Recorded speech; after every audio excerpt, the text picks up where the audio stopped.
sa kahaponan. So, muna dahil ni guys.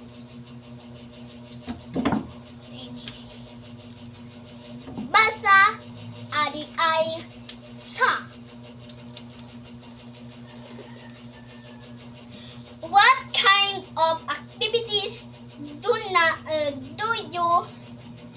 do in a day? Are these easy to perform or are they physically demanding? The kind of activities you do on a daily basis have tremendous effect on your physical fitness.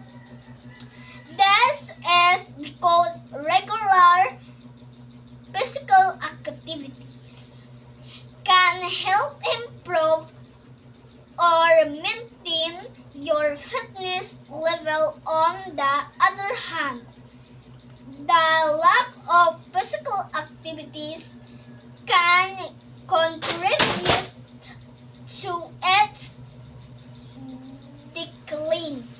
In this unit, you will learn about physical activities that can help improve your physical fitness level.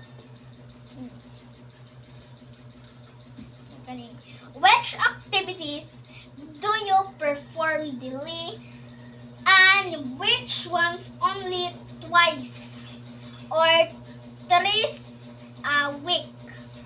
Namanay na guys na! So wait lang guys, ato din ni puson guys, no? So muna ni guys, ato sa ni puson ang nahulog nga libro guys. May nahulog dire libro.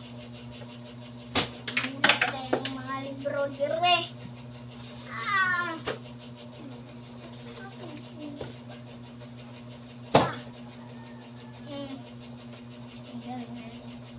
Physical activity can cause a person to become obese and lead to non-communicable disease such as heart disease, hypertension, and diabetes. You'll learn that a part of good nutrition and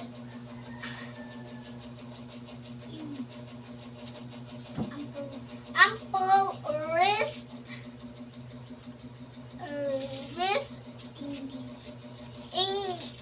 engaging in physical activities can help prevent these